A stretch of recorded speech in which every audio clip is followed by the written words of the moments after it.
दोस्तों स्वागत है आपका बिहार न्यूज में। दोस्तों मैं हूं फिर दोस्त गनी और आप देख रहे हैं केडीबी लाइव। दोस्तों आज हो चुका है महीने की पहली तारीख यानी कि 1 अप्रैल 2023। तो आज की पूरे बिहार की टॉप न्यूज़ लेकर आए हैं आपके लिए। दोस्तों वीडियो शुरू करने से पहले आपको बता दूं कि अगर आप नए आए हैं इस चैनल पर तो फिर चैनल को सब्सक्राइब करके बेल आइकन को प्रेस कर दीजिए और साथ ही वीडियो को लाइक कर दीजिए, अपने दोस्तों के साथ शेयर भी कीजिए। तो चलिए शुरू करते हैं आज की पूरे बिहार की टॉप न्यूज़। तो बात करते हैं कि आज बिहार विद्यालय परीक्षा समिति द्वारा 10वीं का रिजल्ट जारी कर दिया गया है। इस बार बिहार बोर्ड की परीक्षा में टॉप किया है और ये टॉप किया है इस्लामिया हाई स्कूल शेखपुरा के छात्र। इन्हें 489 अंक प्राप्त हुआ है। ये शेखपुरा जिले के रहने वाले बताए जा रहे हैं। इनका नाम मोहम्मद युम्मान अशरफ है। जब दूसरे नंबर पर भोजपुर की नर्मदा और औरंगाबाद की ज्ञानी अनुपमा रही है। सिर्फ 37 दिन में 16 लाख छात्रों का रिजल्ट जारी किया गया है बिहार बोर्ड। इसके लिए टॉपर्स का फिजिकल वेरिफिकेशन पहले ही हो चुका है। 81% स्टूडेंट इस बार सफल हुए हैं। जी हाँ, 81.04%। आपको बता दूं कि बिहार बोर्ड मैट्रिक में इस बार मोहम्मद युम्मान अशरफ टॉप की हैं। जी हाँ, मोहम्मद युम्मान अशरफ बिहार के शेखपुरा जिला के रहने वाले हैं। इस्लामिया हाई स्कूल के छात्र हैं। इन्होंने बिहार टॉप किया है मैट्रिक में। साथ ही साथ आपको बता दूं कि बिहार बोर्ड मैट्रिक में टॉप 10 में किशनगंज के रहने वाले छात्र ने भी अपना जगह बना ली है। जी हाँ, और ये छात्र रसल हाई स्कूल बहादुरगंज के हैं। आपको हम इसके बारे में पूरे विस्तार से बताएंगे और इसका इंटरव्यू लिया जाएगा, आपको केडीबी लाइव में इसके बारे में बताया जाएगा। उसके बाद अगला खबर बात करते हैं कि बिहार विधानसभा बजट सत्र के 20वें दिन सदन के अंदर बिहार के लोगों को बड़ी राहत मिली है। जब बिहार के ऊर्जा मंत्री ने आज सदन में ये ऐलान कर दिया है कि बिहार में बिजली बिल नहीं बढ़ाई जाएगी, यानी कि बिजली के दरों में किसी भी तरह की कोई भी बढ़ोतरी नहीं की जाएगी। दरअसल आज सदन के अंदर ऊर्जा विभाग के मंत्री ने कहा कि बिहार में बिजली की दर में 24% की जो वृद्धि का फैसला लिया गया था उसमें सरकार ने 13,000 करोड़ की सब्सिडी देने की घोषणा कर दी है। बिहार कैबिनेट में इस पर निर्णय लिया गया है। उन्होंने बताया है कि लगातार 4 सालों से बिजली दरों में कोई भी वृद्धि नहीं की गई थी। 5वें साल 24% वृद्धि का निर्णय लिया गया था। अब सरकार ने बढ़े हुए बिजली दर पर 13,000 करोड़ की सब्सिडी देने का निर्णय लिया है। अब उपभोक्ताओं पर कोई भी बोझ नहीं होगा, यानी कि अब बिहार में बिजली के रेट नहीं बढ़ाए जाएंगे। इसके आगे ऊर्जा मंत्री ने कहा है कि विपक्षी लोग हल्ला कर रहे थे कि सरकार ने बिजली की दरों में वृद्धि कर दी है, लेकिन हमारे मुख्यमंत्री ने एक साथ 13,000 करोड़ की सब्सिडी देने का फैसला किया है। यह बहुत बड़ा निर्णय है। इसको लेकर के उनकी तारीफ भी होनी चाहिए। इसके बाद खुद मुख्यमंत्री नीतीश कुमार ने सदन में कहा है कि उपभोक्ताओं को अधिक पैसे नहीं लगेंगे। पहले सब्सिडी पर 8895 करोड़ रुपए दिए जाते थे, लेकिन अब रेट बढ़ा दिए गए हैं। तो फिर अब सरकार सब्सिडी के रूप में 13,114 करोड़ रुपए की राशि देगी। अब अगला खबर के बारे में बात करें तो बीजेपी द्वारा सम्राट चौधरी को बिहार अध्यक्ष बनाने के बाद से बिहार में राजनीतिक समीकरण बदल गए हैं। कहा जा रहा है कि बीजेपी ने मुख्यमंत्री नीतीश कुमार की पार्टी जेडीयू के कोर कुशवाहा वोट बैंक में सेंधमारी के लिए सम्राट चौधरी को प्रदेश अध्यक्ष बनाया है। इस दावे से आगामी लोकसभा और फिर विधानसभा चुनाव में महागठबंधन को नुकसान हो सकता है।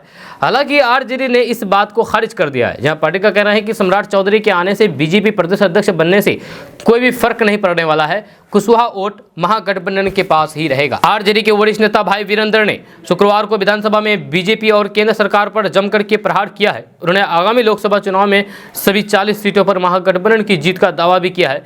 भाई वीरेंद्र ने कहा है कि चाहे अमित शाह आ जाएं या फिर नरेंद्र मोदी आ जाएं, कोई फर्क पड़ने वाला नहीं है। सम्राट चौधरी के बिहार बीजेपी प्रदेश अध्यक्ष बनाए जाने पर भी कोई भी फर्क नहीं पड़ने वाला है। दोस्तों बात करते हैं कि बिहार में नीतीश सरकार ने मुस्लिमों के रमजान महीने को देखते हुए स्कूली समय में बदलाव किया है। ताज़ा जानकारी के अनुसार भागलपुर जिला शिक्षा विभाग ने एक सर्कुलर जारी करके जिले के सभी विद्यालयों को आदेश दिया है कि वे रमजान को ध्यान में रखते हुए स्कूलों के समय में बदलाव करें। इससे पूर्व बिहार के सीमावर्ती मुस्लिम बहुल जिले किशनगंज में जिला शिक्षा विभाग की ओर से इस तरह का आदेश जारी किया जा चुका है। समाचार एजेंसी AINS के अनुसार भागलपुर जिला शिक्षा अधिकारियों ने जो आदेश जारी किया है उसके मुताबिक जिले के सभी विद्यालयों को आदेश दिया गया है कि चूंकि रमजान को पवित्र महीने में मुस्लिम समुदाय के लोग दिन में उपवास रखते हैं, यानी कि रोजे रखते हैं, इसलिए मुस्लिमों की भावनाओं को देखते हुए स्कूली समय में बदलाव करने का फैसला किया गया है। जब भागलपुर के जिला शिक्षा अधिकारी संजय कुमार की ओर से पत्र जारी कर दिया गया है कि जिले के सभी स्कूल सुबह 6:30 बजे से 11:30 बजे तक खुलेंगे और छात्रों को 11:30 बजे के मध्याह्न भोजन दिया जाएगा। दोस्तों बात करते हैं कि बिहार के 14 जिलों में जल्द ही 323 किलोमीटर नई ग्रामीण सड़कें बनेगी।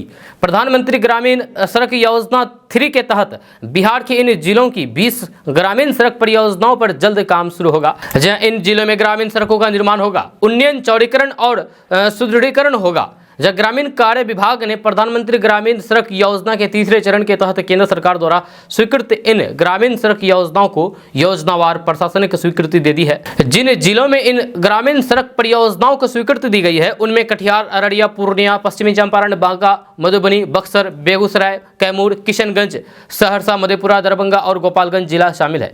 जहाँ 1.25 दर्जन जिले के अलग अलग 20 प्रखंडों के लिए स्वीकृत इन 20 ग्रामीण सड़क योजनाओं की लंबाई और लागत भी अलग अलग है।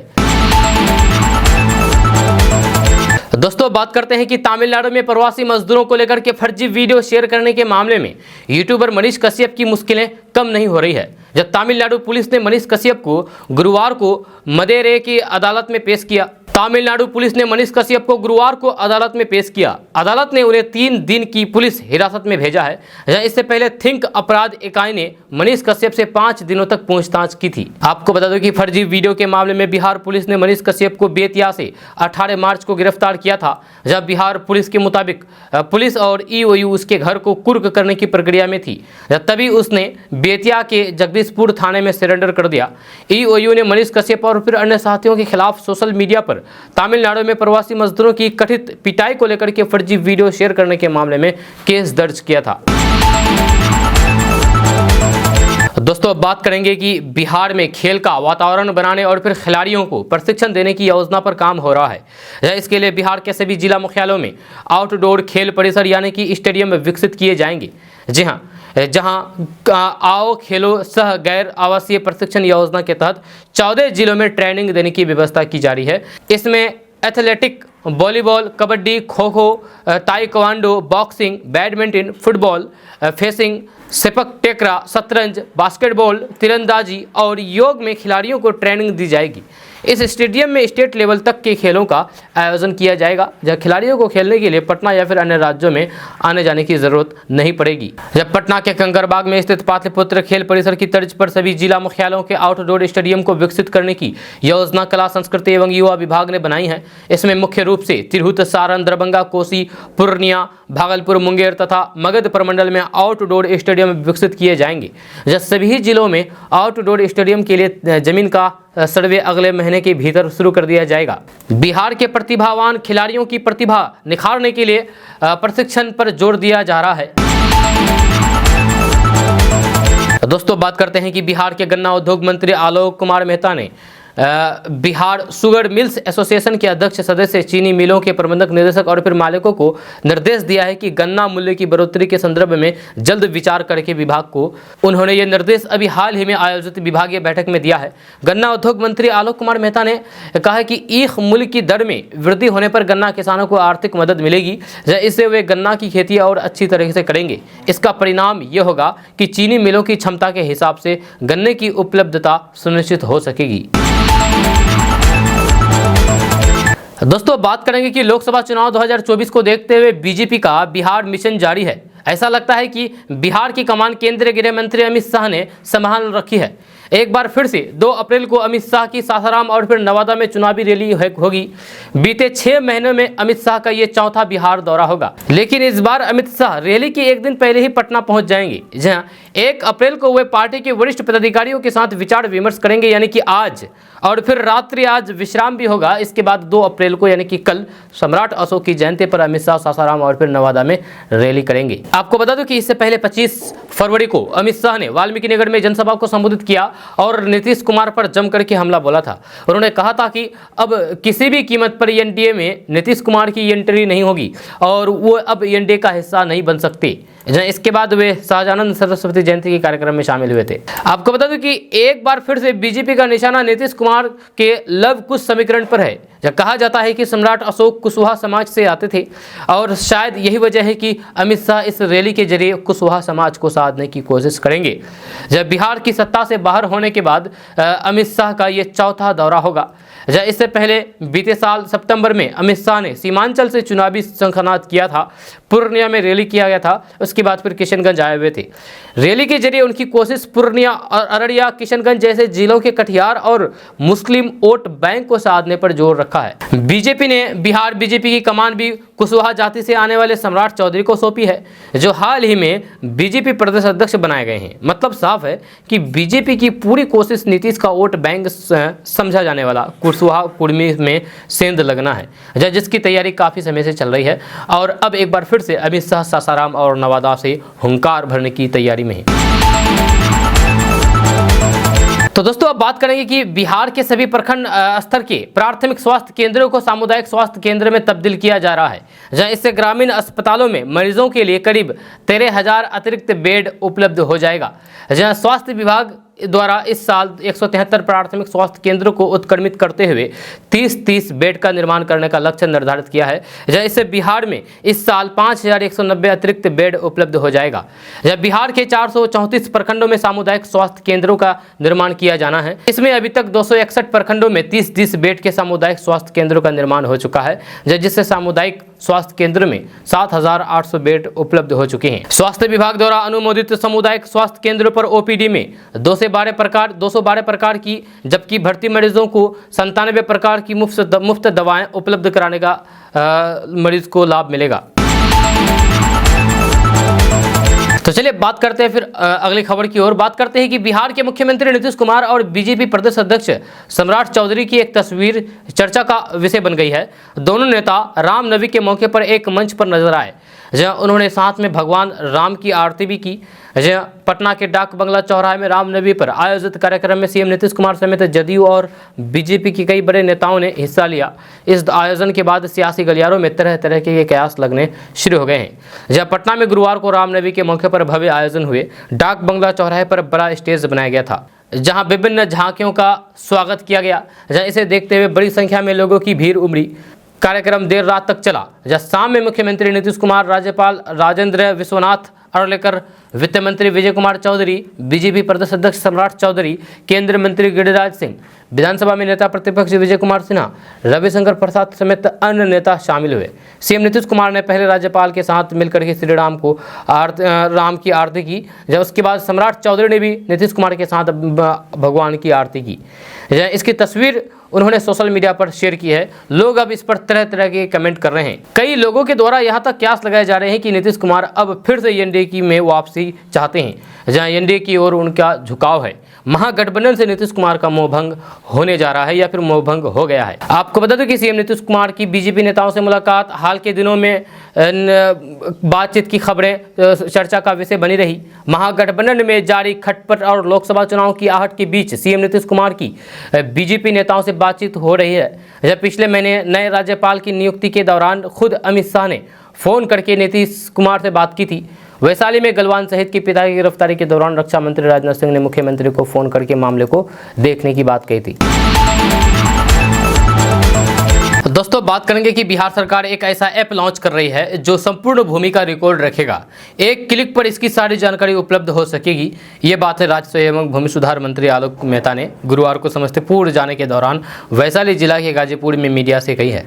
उन्होंने कहा है कि पहले लोगों को नक्शा लेने के लिए लाइन में लगना पड़ता था, जहां अब पोस्ट ऑफिस के माध्यम से सीधे आपके घर तक पहुंच रहा है। अब मुंबई में बैठे लोग भी अपने मोबाइल के माध्यम से बिहार की अपनी जमीन का नक्शा निकाल लेते हैं। उसी ऐप के माध्यम से जमीन मापी के लिए भी ऑनलाइन अप्लाई कर सकते हैं। इसकी समय सीमा निर्धारित की जाएगी। मंत्री ने कहा है कि सभी पंचायतों में राजस्व कर्मचारियों की प्रतिनियुक्ति कर दी गई है।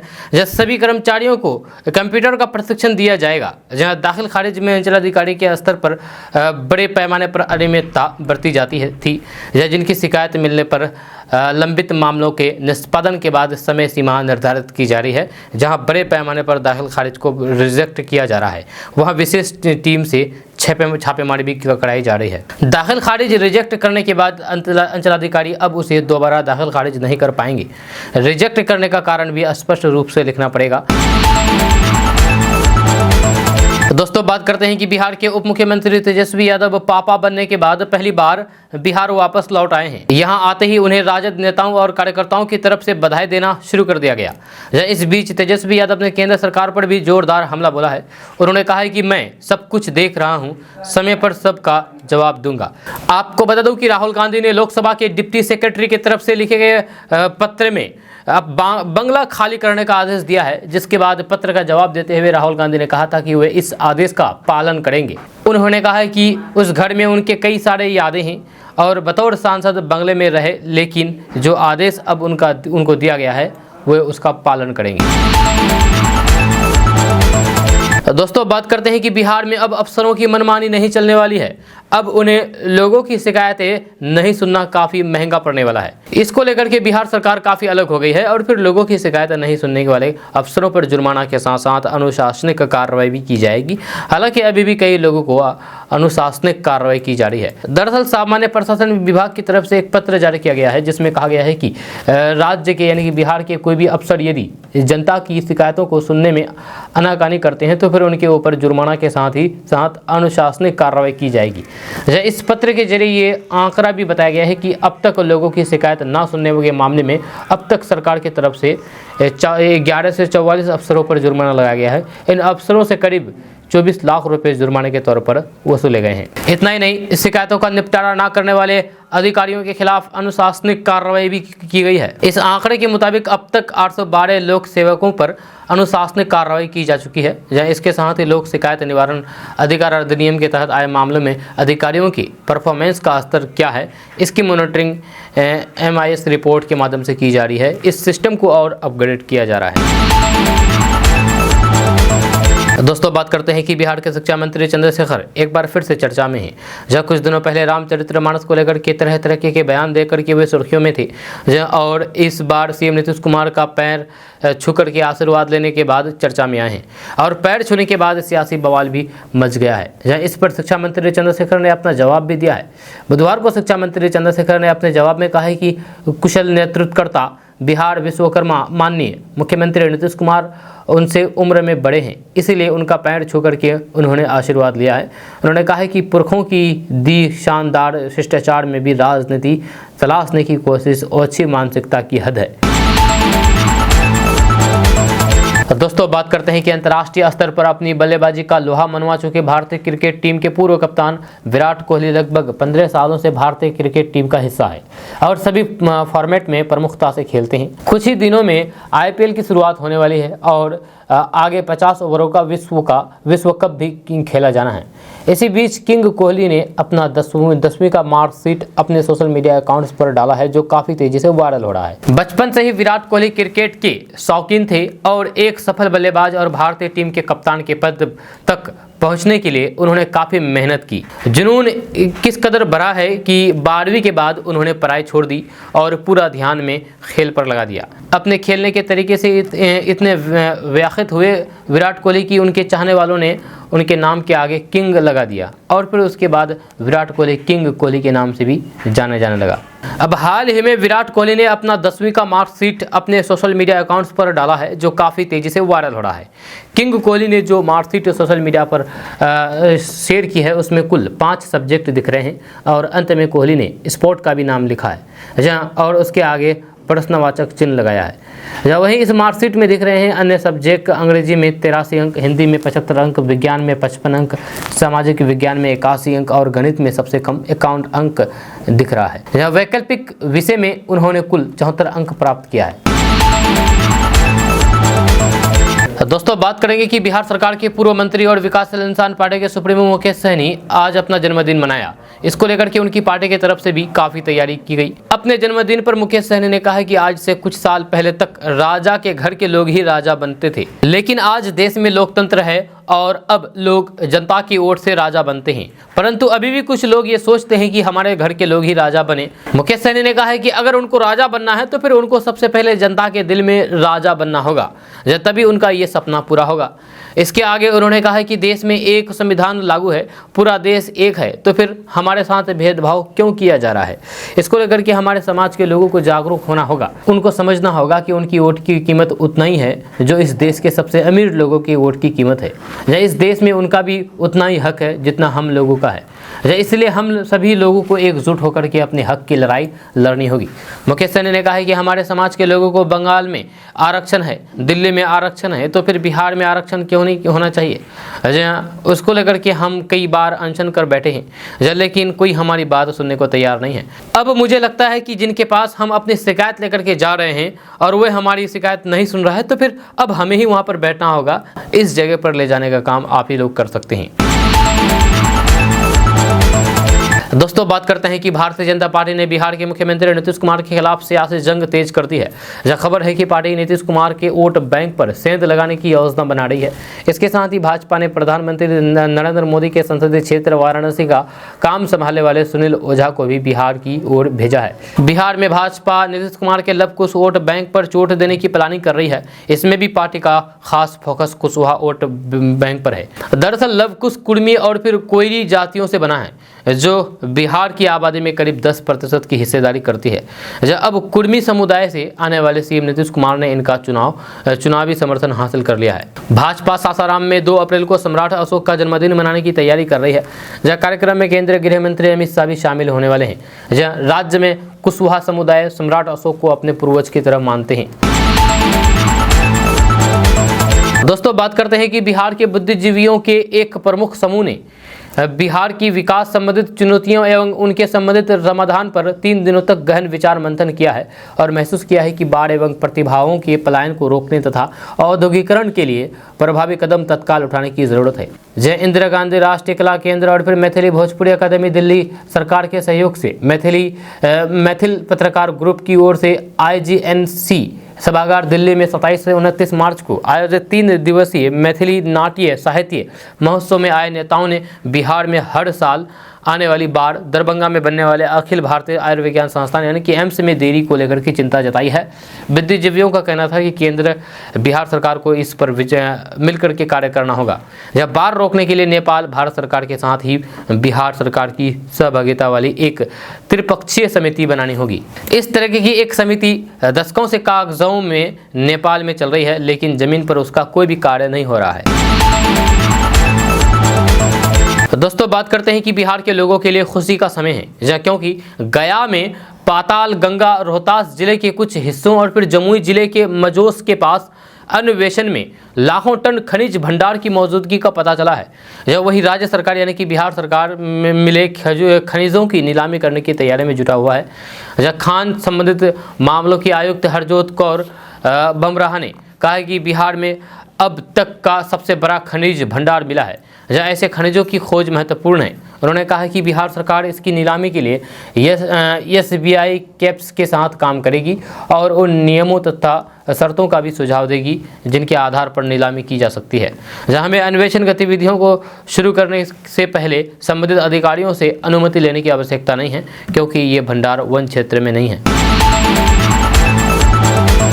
दोस्तों, बात करते हैं कि गुजरात के वडोदरा सहित देश के कई हिस्सों से जब रामनवमी की शोभा यात्रा को लेकर के हिंसा और फिर तोड़फोड़ की खबरें आ रही थी, तो उसी समय बिहार, उत्तर प्रदेश और राजस्थान के कई शहरों ने न केवल भाईचारे की अनूठी मिसाल पेश की है, बल्कि रोजेदारों ने रामनवमी के जुलूस पर फूल बरसा करके गंगा जमीनी तहजीब की ताज़ा मिसाल पेश की है। जहाँ बिहार की भगवान विष्णु, बुद्ध और फिर सूफी पीर मंसूर की धरती गया के मुसलमानों ने तो फिर इससे भी कहीं और अधिक उम्दा काम किया है।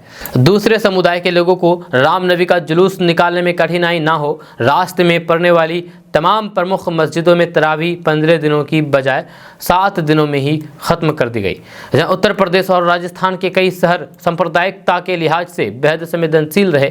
जब पिछले सालों में इन शहरों का सांप्रदायिक दंगे का इतिहास भी रहा है। इन शहरों में राजस्थान के अलवर और यूपी के मुरादाबाद की भी गिनती होती है, मगर इन शहरों के लोग ही रामनवमी पर सांप्रदायिक सौहार्द दिखाने में आगे आए। जहाँ सोशल मीडिया पर ऐसी कई तस्वीरें और फिर वीडियो वायरल हो रही हैं। एक वायरल वीडियो में मुरादाबाद में गुलाम नबी की शोभा यात्रा पर रोजेदारों द्वारा जमकर के फूलों की बारिश करते हुए देखा जा सकता है। जहाँ इसको लेकर के ट्विटर पर टिप्पणी की गई है कि शोभा यात्रा से बड़ी संख्या में मुस्लिम समुदाय के लोगों द्वारा फूलों की वर्षा करते तस्वीर सामने आई है। दोस्तों, बात करते हैं कि केंद्रीय गृह मंत्री अमित शाह एक बार फिर से बिहार दौरे पर आ रहे हैं। जहां पहले अमित शाह 2 अप्रैल को बिहार पहुंच रहे थे, लेकिन कार्यक्रम में बदलाव करते हुए आज 1 अप्रैल को पटना पहुंच रहे हैं। जब पटना पहुंच करके वे रात में यहां आराम करेंगे, फिर 2 अप्रैल को सासाराम में आयोजित सम्राट अशोक की जयंती के समारोह में शामिल होंगे। उसी दिन अमित शाह हिसुआ में आयोजित लोकसभा प्रवास कार्यक्रम में शामिल होंगे और कार्यकर्ताओं को संबोधित करेंगे। आपको बता दें कि अमित शाह मिशन 2024 को लेकर के लगातार बिहार दौरा कर रहे हैं। बीजेपी की नज़र बिहार की 40 लोकसभा सीटों पर है।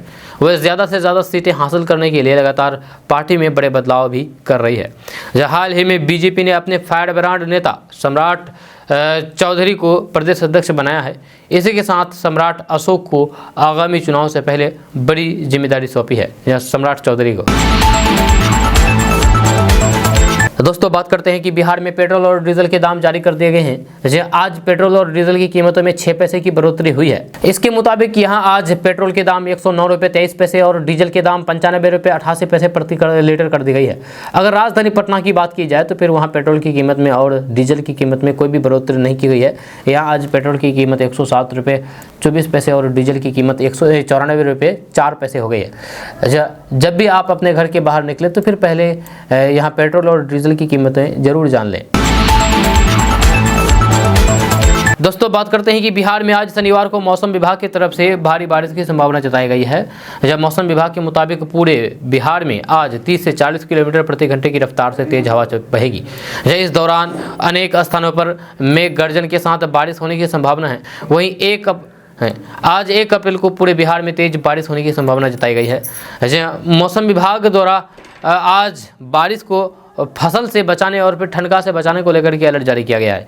मौसम विभाग ने किसानों को सतर्क रहते हुए कहा कि कटे हुए फसल को पानी से बचाने और सुरक्षित स्थान पर भंडारण करने, खुले में रखे अनाज को तिरपाल ढकने की व्यवस्था करने के साथ ही पशुधन तथा खुद बाहर निकलने से बचें। आपको बता दें कि बिहार में दक्षिणी बिहार का तापमान सामान्य से अधिक रहा तो उत्तरी बिहार में अधिकतर जगहों पर उच्चतम तापमान सामान्य से कुछ नीचे ही रहा। जहां कल पूरे बिहार में सबसे अधिक तापमान शेखपुरा में 38 डिग्री सेल्सियस दर्ज किया गया। दोस्तों, बात करते हैं कि भागलपुर, पूर्णिया, नालंदा समेत बिहार के करीब 30 शहरों से दिल्ली के लिए बसों का परिचालन शुरू होगा। इसको लेकर के परिवहन विभाग दिल्ली सरकार से बातचीत कर रही है। जब बिहार के सभी प्रखंड मुख्यालय समेत 2.5 दर्जन से अधिक शहरों से बसों को चलाने का प्रस्ताव तैयार किया गया है। दिल्ली सरकार की सहमति के बाद इन सभी रूटों पर बसों को चलाने के लिए एग्रीमेंट किया जाएगा। जहाँ बिहार राज्य पथ परिवहन निगम बसों का परिचालन कराएगा। जब विभाग के पदाधिकारी बताते हैं कि दिल्ली सरकार की सहमति मिलने के बाद सभी रूटों पर बसों का परिचालन के लिए परमिट जारी किया जा सकेगा। जब एक साथ 2.5 दर्जन से अधिक मार्ग पर दिल्ली सरकार से सहमति ली जा रही है ताकि बार बार इसकी इजाज़त नहीं लेनी पड़ेगी। जब फिर ज़रूरत के हिसाब से चरणवार अलग अलग शहरों से दिल्ली के लिए बसों का परिचालन शुरू होगा। बिहार के विभिन्न शहरों से सभी बसें दिल्ली के कश्मीरी गेट तक जाएगी और फिर वहीं से यात्रियों को लेकर के वापस आएगी। आपको बता दें कि बिहार के किसी भी शहर से दिल्ली तक जाने के लिए बसें नहीं चलती है। जब वर्तमान में दिल्ली के आनंद विहार रेलवे स्टेशन के पास उत्तर प्रदेश कौशाम्बी बस स्टैंड तक के लिए पटना से बसें आती जाती है। इसके लिए 6 बसें रखी गई है। जिन शहरों से बसों का परिचालन शुरू होगा वह है पटना, गया, मुजफ्फरपुर, भागलपुर, छपरा, नालंदा, पूर्णिया, अररिया, किशनगंज, नवादा, पूर्णिया, बिहार शरीफ, पूर्वी चंपारण और बक्सर जिला शामिल है। दोस्तों, बात करते हैं कि कल मैट्रिक का रिजल्ट जारी कर दिया गया है। जहाँ कोई पास हुआ तो फिर कोई इसमें फेल हुआ। इन सब के बीच शेखपुरा जिला के छात्र ने टॉप किया। जी हाँ, शेखपुरा जिला के मोहम्मद अशरफ ने टॉप किया है। इस बार जो टॉप किया है उसे सरकार की ओर से पुरस्कार के रूप में बड़ी राशि दी जाएगी, क्योंकि बिहार सरकार ने पहले ही ऐलान कर दिया है कि टॉप करने वाले को भारी भरकम राशि दी जाएगी। जब प्रतिभावान छात्रों को प्रोत्साहित करने के लिए बिहार सरकार इस बार टॉप 3 छात्रों को पुरस्कार के रूप में बड़ी राशि देगी। जब पुरस्कार के रूप में नगद पैसे के साथ साथ कई सारी सुविधाएं भी दी जाएगी जो उनके आगे की पढ़ाई में मददगार साबित होगी। छात्र भी इसको लेकर के काफ़ी उत्साहित नजर आ रहे हैं। जब बिहार विद्यालय परीक्षा समिति से मिली जानकारी के मुताबिक इस बार जो छात्र मैट्रिक परीक्षा में टॉप किया है उसे बोर्ड की ओर से एक निश्चित राशि दी जाएगी। इसके साथ ही नगद लैपटॉप और ई बुक रीडर का सब्सक्रिप्शन भी दिया जाएगा। जब पुरस्कार के तौर पर एक टॉपर को जो राशि दी जाएगी वह बड़ी अमाउंट होगी। जानकारी के अनुसार फर्स्ट टॉपर को 1 लाख रुपए के साथ लैपटॉप और ई बुक का सब्सक्रिप्शन मिलेगा। जहाँ सेकेंड टॉपर को 50,000 रुपये के साथ साथ लैपटॉप और ई बुक का सब्सक्रिप्शन मिलेगा। जहाँ इसके अलावा तीसरे स्थान पर आने वाले टॉपर को लैपटॉप और ई बुक के सब्सक्रिप्शन के साथ साथ 25,000 रुपये मिलेंगे। जब वही चौथे और पाँचवें स्थान पर रहने वाले को 15,000 रुपये और लैपटॉप मिलेंगे। दोस्तों बात करते हैं कि अब कोहरे धुंध के बारे में पहले से अलर्ट जारी होगा। जब बिहार सरकार ने कोहरे धुंध और शीतलहर की भी निगरानी करने का निर्णय लिया है। आम लोगों को सचेत करने के लिए बिहार में फॉग अलर्ट जारी होगा। जब घने कोहरे और फिर धुंध के बारे में कम से कम 5 दिन पहले फॉग का अलर्ट जारी किया जाएगा। इसके लिए राज्य सरकार अमेरिका की agency national centre for atmospheric research यानी कि NCR से मदद लेगा। NCR मदद देने को तैयार हो गया है। सरकार से इस प्रस्ताव को हरी झंडी मिलने के बाद योजना एवं विकास विभाग ने इस योजना पर काम करना शुरू कर दिया है। इसके लिए पंचायत स्तर पर 1 किलोमीटर क्षैतिज ग्रिड दूर पर मौसम अनुसंधान और फिर पूर्वानुमान मॉडल विकसित किया जाएगा। जब फॉग अलर्ट जारी होने से कोहरे के कारण होने वाली दुर्घटना और फिर दुर्घटना में कमी आएगी। आपको बता दूं कि वर्तमान में बिहार में बारिश, ठंड, तापमान, बिजली गिरने का पूर्वानुमान तो जारी किया जा रहा है, लेकिन कोहरे धुंध को लेकर के पूर्वानुमान की घोषणा करने की कोई भी तकनीक नहीं है। लेकिन पिछले दिनों योजना एवं विकास विभाग ने अमेरिकी संस्थान की मदद लेने का फैसला किया है। इस प्रक्रिया में अमेरिकी उच्च तकनीक के आधार पर एक मशीन लर्निंग आधारित प्रणाली विकसित करना है जो इससे जुड़ा डेटा को संग्रहित करती है और फिर उस आधार पर कोहरे का पूर्वानुमान जारी किया जाएगा। इसके लिए जमीनी स्तर पर मौसम अवलोकन, मौसम पूर्वानुमान और फिर उपग्रह आधारित रिमोट सेंसिंग से प्रामाणिक पूर्वानुमान निर्धारित किया जाएगा। दरअसल बिहार मौसम से संबंधित विभिन्न खतरों के लिए अत्यधिक संवेदनशील है। लू, ओलावृष्टि, आंधी और फिर बिजली गिरना, बाढ़ और सूखा, कोहरे, धुंध, शीतलहर जनजीवन को अस्त व्यस्त कर देता है। सर्दी में गंगा के मैदानी इलाकों में कोहरे बेहद खतरनाक होते हैं।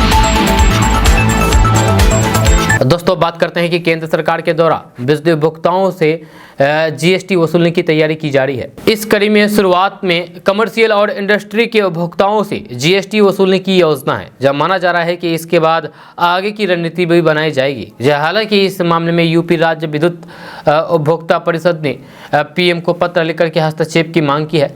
पत्र में GST लगाने से बिजली महंगी होने की आशंका को जताया है। आपको बता दें कि मौजूदा समय में बिजली उपभोक्ता GST के दायरे में नहीं है। हालांकि केंद्र सरकार के द्वारा अब बिजली उपभोक्ताओं से भी GST वसूलने की प्लानिंग की जा रही है। इस प्रस्ताव को अंतिम रूप देने से पहले राज्य की राय को भी जानने का प्रयास किया गया है। इसके लिए केंद्रीय ऊर्जा मंत्री RK सिंह ने बुधवार को वीडियो कॉन्फ्रेंसिंग की। इस बीच ज़्यादातर राज्यों के द्वारा इसका विरोध किया गया, जहाँ उनका कहना ही था कि GST से बिजली और भी महंगी हो जाएगी। दोस्तों बात करेंगे कि बिहार विधानसभा कार्रवाई का आज 20वां दिन था। जहां आज के दिन सदन के अंदर काफी गहमागहमी का माहौल देखने को मिला। इसी कड़ी में आज जब नेता प्रतिपक्ष विजय कुमार सिन्हा द्वारा बिहार के सरकारी अस्पतालों में रोगी कल्याण समिति को लेकर के पूरक सवाल किया गया, तो फिर विभागीय मंत्री तेजस्वी यादव की गैर मौजूदगी में प्रभारी मंत्री कुमार सर्वजित बुरी तरीके से फंसे हुए नजर आए। दरअसल सदन में सरकारी अस्पतालों में रोगी कल्याण समिति पर सवाल उठा। तो सबसे पहले राजद के ही विधायक रामानुज प्रसाद ने सवाल पूछा, जिसके जवाब देने के लिए स्वास्थ्य मंत्री तेजस्वी यादव की गैर मौजूदगी में प्रभारी मंत्री कुमार सर्वजित ने आगे आए। उन्होंने कहा कि मुझे मालूम है कि सरकार रोगी कल्याण समिति कार्य नहीं कर रही है, लेकिन जल्द ही रोगी कल्याण समिति की नई रूपरेखा तैयार करके इसे शुरू कर दिया जाएगा। जिसके बाद नेता प्रतिपक्ष विजय सिन्हा ने पूरक पूछा है कि मंत्री बताएं कि कितने अस्पताल में रोगी कल्याण समिति कार्यरत है। दोस्तों बात करते हैं कि बिहार विधानसभा बजट सत्र का आज 20वां दिन था। आज के दिन सदन की कार्रवाई शुरू होने के साथ ही विपक्ष काफ़ी हंगामा मचाया। इस बीच सदन के अंदर मुख्यमंत्री नीतीश कुमार एक बार फिर से अपने पुराने अंदाज में नजर आए। उन्होंने अपने संबोधन के दौरान बीच में टोकने पर भाजपा विधायक को खड़ी खोटी सुना दी। दरअसल बिहार के मुख्यमंत्री नीतीश कुमार जब सदन में बिहार में बिजली बिल में हुई बढ़ोतरी को लेकर के अपनी बात रख रहे थे, तो फिर उसी दौरान भाजपा विधायक हरिभूषण ठाकुर बचौल बीच में उठ खड़े हुए और टोका-टोकी करने लगे। तभी नीतीश कुमार उन पर भड़क गए और कहने लगे कि अरे यार पहले सुनो, जब देखो तब तुम फालतू बोलते रहता है, जब पहले कहाँ थे अब कहाँ हो हमको नहीं मालूम है। दोस्तों बात करेंगे कि जेडीयू के द्वारा पटना के बापू सभागार में सम्राट अशोक की जयंती समारोह का आयोजन किया गया। इस कार्यक्रम में मुख्यमंत्री नीतीश कुमार समेत जेडीयू के तमाम बड़े नेता शामिल हुए। इस दौरान सीएम नीतीश कुमार ने कहा है कि सम्राट अशोक की जयंती राज्य के सम्मान के साथ मनाया गया है, जहां उन्हीं के नाम पर सम्राट अशोक कन्वेंशन सेंटर बनाया गया है। नीतीश कुमार ने एक बार फिर से साफ कर दिया है कि उनका फोकस विपक्ष को एकजुट करने का है। वहीं नीतीश कुमार ने राहुल गांधी के मामले पर अपनी चुप्पी तोड़ी है, जहां सीएम नीतीश कुमार ने कहा है कि कोर्ट के मामले पर कभी भी प्रतिक्रिया नहीं देते हैं, लेकिन उनका मानना है कि जांच सही ढंग से होनी चाहिए। हमारी पार्टी के लोग तो इस मामले पर अपना जवाब पार्टी की बात रख दी है, इससे अधिक इस मामले पर क्या कहना। कोर्ट का फैसला होता है तो फिर सबको अधिकार है जब कोर्ट में जाकर के उसे चुनौती देने का। जब हम इस विषय पर कोई भी ध्यान नहीं दे सकते हैं। जब कभी भी मैंने न्यायिक मामले पर 17 साल सरकार चलाने के दौरान कभी भी न्यायिक मामले पर बयान नहीं दिया है। नीतीश कुमार ने बयान दिया है कि विपक्षी एकता पर मेरा ध्यान है। उन्होंने कहा है कि उनकी इच्छा तो है 2024 के चुनाव से गाड़ी विपक्षी एकता की हो, इसी को लेकर के वह पहल कर रहे हैं। दोस्तों बात करते हैं कि आज बिहार विधानसभा की कार्यवाही का 20वां दिन था, जहां बिहार विधानसभा की कार्यवाही शुरू होते ही बीजेपी विधायक जम करके हंगामा करने लगे। प्रश्नकाल जैसे ही शुरू हुआ तो फिर नेता प्रतिपक्ष ने ऑनलाइन परीक्षा सेंटर का सवाल उठाया। इस दौरान विजय कुमार सिन्हा ने कहा है कि बिहार में कई विभाग में ऑनलाइन परीक्षा ली जा रही है, जहां बड़े स्तर पर खेल हो रहा है। विधानसभा समेत कई विभागों में पिछले कई सालों से बहाली की गई है, ऐसे में सरकार उच्च स्तरीय जांच कराएं। जहां स्पीकर ने विजय कुमार सिन्हा के सवाल पर कहा है कि आप अपनी बात रखिए, लिहाजा आप बैठिए, लेकिन विपक्ष बैठने को तैयार नहीं हुए। इसके बाद भाजपा सदस्य वेल में पहुंच करके नारेबाजी करने लगे। इस दौरान वेल में पहुंच करके भाजपा सदस्य पोस्टर लहराने लगे। दोस्तों आज का न्यूज़ बस तक कैसा लगा नीचे कमेंट बॉक्स में कमेंट करके जरूर बताइएगा। अगर आप नए आए हैं इस चैनल पर तो फिर चैनल को सब्सक्राइब करके बेल आइकन को प्रेस कर दीजिए और साथ ही वीडियो को लाइक कर दीजिए, अपने दोस्तों के साथ शेयर भी कीजिए। तो चलिए मिलते हैं फिर नेक्स्ट वीडियो के साथ, तब तक के लिए जय हिंद जय बिहार।